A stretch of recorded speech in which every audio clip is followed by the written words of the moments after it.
Olá, tudo bem? Bem-vindos a mais um vídeo aqui no canal. Vamos lá? Vamos falar hoje a diferença entre o ladrilhador e o semeador. O que são essas coisas, afinal de contas? Mas antes eu pedi para você se inscrever no canal, deixar o seu like, curtir, compartilhar, financiar, a chave Pix na tela e na descrição. Ative o sininho para receber as notificações. Compartilhe para chegar mais pessoas. E vamos lá com mais um vídeo aqui. Segue-o nas redes sociais. Novo Twitter que foi montado, que está na tela. E é isso, vamos lá. Ladrilhador e o semeador. Quem são essas pessoas, afinal de contas? Como é que eu identifico um semeador e um ladrilhador?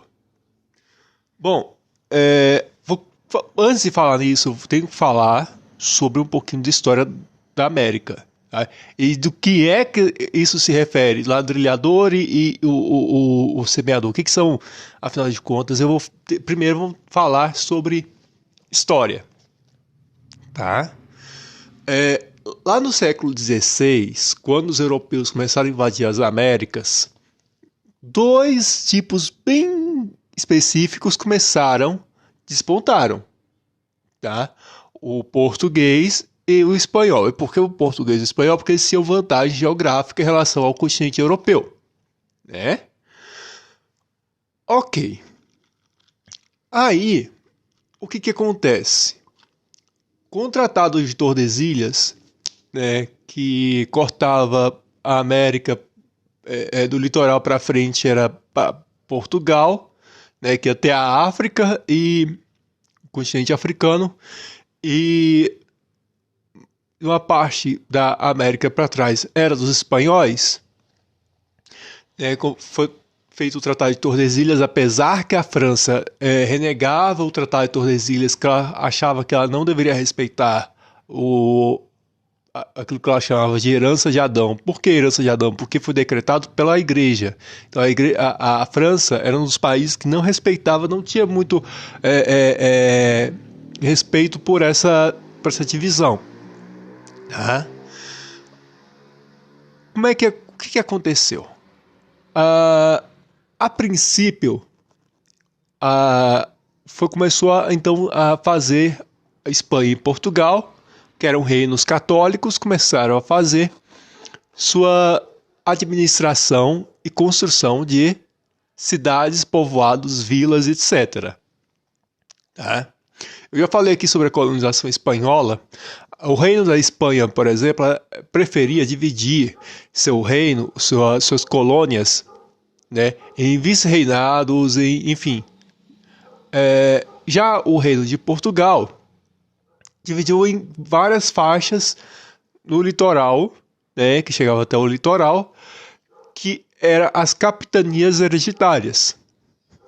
Tá certo? Tá bom.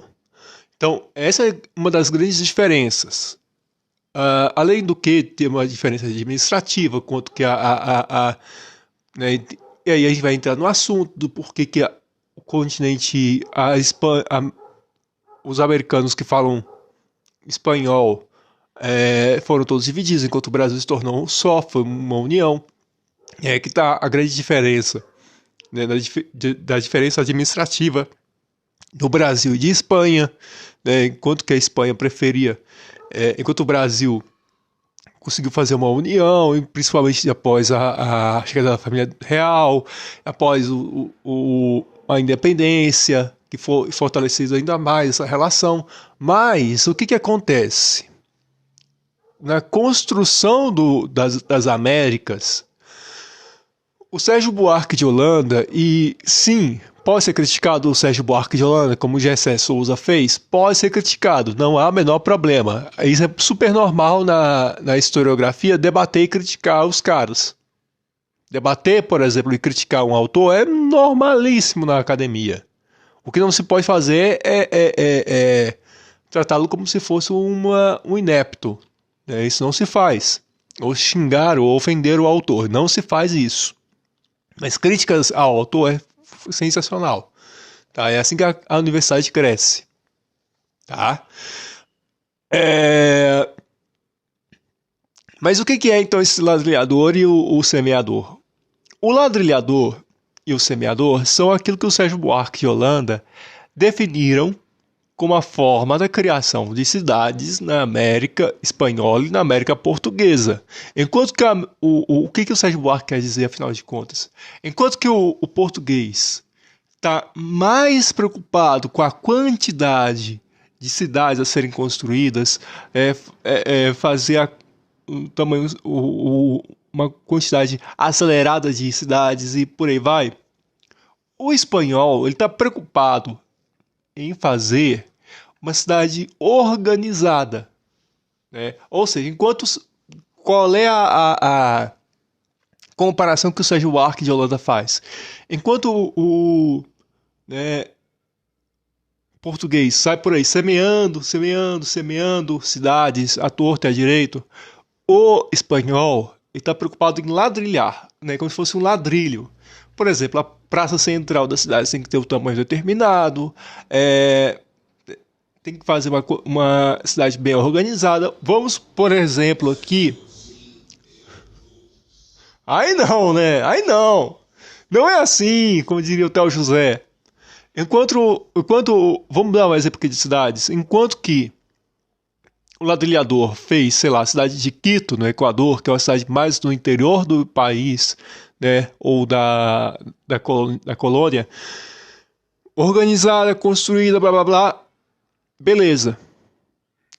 Já o português fez, por exemplo, cidades como, sei lá, Salvador, né, sem considerar muita estrutura, sem considerar os invasores externos, né, enfim, e uma série de coisas. Então, o que o Sérgio Buarque de Holanda prega é justamente isso, a diferença entre o ladrilhador e o semeador. Ou ele coloca o espanhol como o ladrilhador, aquele que faz como se fosse ladrilhos, bem organizado, quadradinho, bonitinho, e o português como se fosse semeador. É o que vai explicar depois a origem do homem cordial, que é essa aversão à formalidade que o brasileiro tem. Mas isso também é discutível. Tá? Bom, esse aqui é um pouquinho do vídeo de hoje sobre o ladrilhador e o semeador. Obrigado por ter assistido a gente. Inscreva-se no canal, financie, chave Pix na descrição para a gente conseguir mais livros. É isso. Ousar lutar, ousar vencer. Vidas negras importam. Esse vídeo vai encerrar em 3, 2, 1.